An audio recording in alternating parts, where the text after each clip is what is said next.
विनायक वासुदेव चाळ कमिटीच्या वतीने या ठिकाणी विकासक दीपक गरोडिया दोस्ती रियाल्टी याच्या विरोधामध्ये याचा निषेध करण्यासाठी किंवा याला टर्मिनेट करण्यासाठी या ठिकाणी आपण निषेध करण्यासाठी या ठिकाणी उपोषणाला बसलेलो आहोत. मला चांगलं आठवतं की निवडणुकीच्या वेळेला मी उभा होतो आणि प्रचाराच्या दरम्यान मी ज्या वेळेला बकरी अड्ड्याच्या दिशेने पुढे निघालो त्यावेळेला मी ते बोर्ड आणि कटआउट बघितले की मतदानावर बहिष्कार वगैरे. तोपर्यंत मला काही माहीत नव्हतं. तर सोबत जे काही कार्यकर्ते होते पक्षाचे त्यांना विचारलं, महाविकास आघाडीचे लोक होते, की हे काय प्रकरण आहे म्हणून. त्यांनी थोडक्यात सांगितलं की यांचा पुनर्विकासाचा जो प्रकल्प आहे तो रखडलेला आहे. मी म्हणालो जे कोणी प्रमुख असतील त्यांना एकदा भेटायला सांगा मला. आणि मग पुढच्या वेळेला जेव्हा मी डोर टू डोर कॅम्पेनिंग करत होतो विधानसभेमध्ये, तेव्हा चाळीत मी प्रत्यक्ष घराघरामध्ये गेलो मतं मागायला. आणि त्यावेळेला आतला परिसर मी पहिल्यांदा बघितलं. माझा जन्म ताडवाडीतला, पण मी आत कधी तुमच्याकडे आलो नव्हतो. तेव्हा मला एवढं चांगलं वाटलं, छान वाटलं की चाळ म्हणजे आपण चाळीतली लोक आहे ना, आपल्याला चाळीची संस्कृती सगळी. एवढी सुंदर चाळ आणि परिसर. बाहेरच्या रोडवरून जर आपण गेलो तर कळणार नाही की आतमध्ये एवढा मोठा परिसर आहे आणि अतिशय आतमध्ये आल्यानंतर गावासारखं वाटतं. त्या देवळाकडे वगैरे गेल्यानंतर गावासारखं. मी म्हणत अरे ही चाळ चांगली असेल तर अजून डेव्हलप करता, म्हणजे डेव्हलपमेंटला आपणच बोलू असं करू नका, एवढी सुंदर चाळ आहे.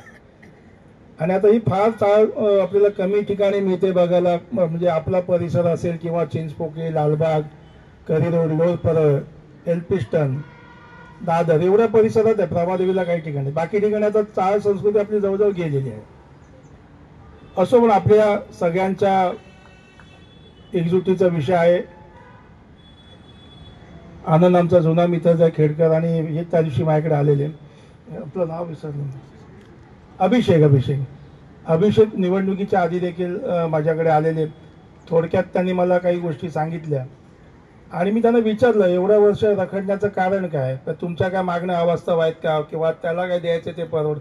तर तसं काही नाही साहेब, हाच उशिराचा चाललाय वगैरे.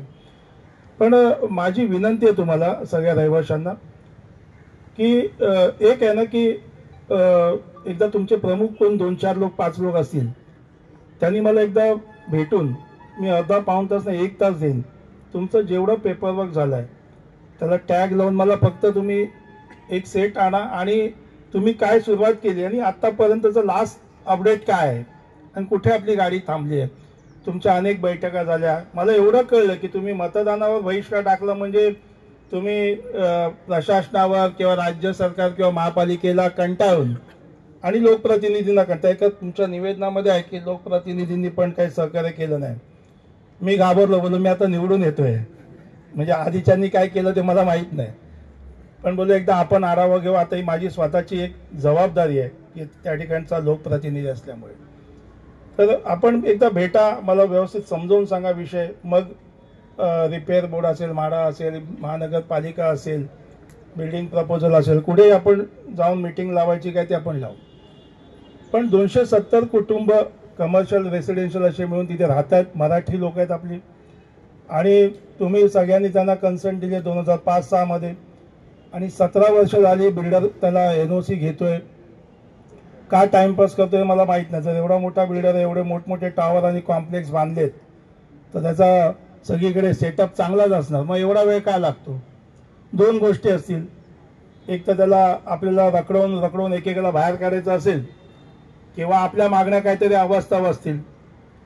आनंदने विषय घेतला की ताडवडीचा विषय घेतला, म्हणजे ताडवडीचा विषय घेतला म्हणून तो पण तुम्हाला रिडेव्हलपमेंटचा थोडक्यात सांगतो मी तुम्हाला. ताडवडीमध्ये माझा जन्म झाला, मी ताडवडीतलाच. 10-10ची घरं, आजही आमचं घर तिकडे आहे, आजही तिथे राहतो.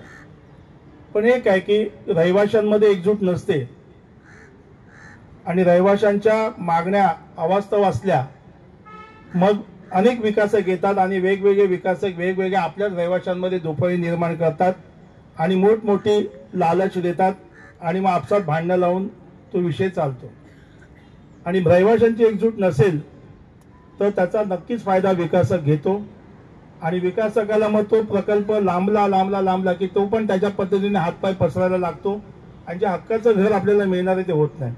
मग या दिरंगाईमध्ये अनेक लोक ज्यांनी स्वप्न बघितलेली असतात आपल्या घराची, त्यांना ती स्वप्न त्यांच्या डोळ्यासमोर ते घर दिसत नाही. अनेक लोक दिवंगत होतात आणि ते दिवंगत झाल्यानंतर त्यांच्या घरातलं नाही वाटतं की कुठे आम्ही हे केलं. आणि मग स्वाभाविकच असतं की एका घरामध्ये 4-4, 5-5 भावंडं असली की मग त्यांच्या अपेक्षा असतात की आम्हाला एवढं घर मिळालं पाहिजे, एवढं स्क्वेअर फूट मिळालं पाहिजे.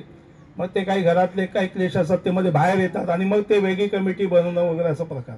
पण तुमच्या याच्यामध्ये मला किती काय 2-4 लेटर्स त्यात असं काही मला कुठे दिसलेलं नाही की तुमच्यामध्ये कुठे दुफळी आहे किंवा काय. मग तुमची एकजूट आहे, तुमचा जो अवास्तव मागण्या काही नसतील तर मग विकासक का देत नाही याचा देखील शोध आपण सगळ्यांनी घेतला पाहिजे. आणि तो जर घेत नसेल, करत नसेल तर मग त्याला रद्द करणंच योग्य आहे आपल्या सगळ्यांच्या मताने. फक्त एवढंच सांगेन की नेहमी माणसाने, म्हणजे मी अनेक ठिकाणी बोलतो, ताडवाडीच्या प्रोजेक्टमध्ये पण एक नशीब की मी नगरसेवक नव्हतो तेव्हापासून ती सुरुवात झाली. नंतर नगरसेवक झाल्यानंतर ते सगळे प्रकरण सुप्रीम कोर्टापर्यंत, हायकोर्ट आणि अनेक ठिकाणी गेलं, ते कोर्ट कचेरीमध्येच राहिलं. मग काय असतं, एखादा आपला मराठी माणूस किंवा अन्य सर्वसामान्य लोक जे आहेत ते कोर्ट कचेरीपासून लांब असतात. कोर्टाची पायरी म्हणतात ना, शाण्याने चढू नये, आपण त्या भानगडीत जात नाही.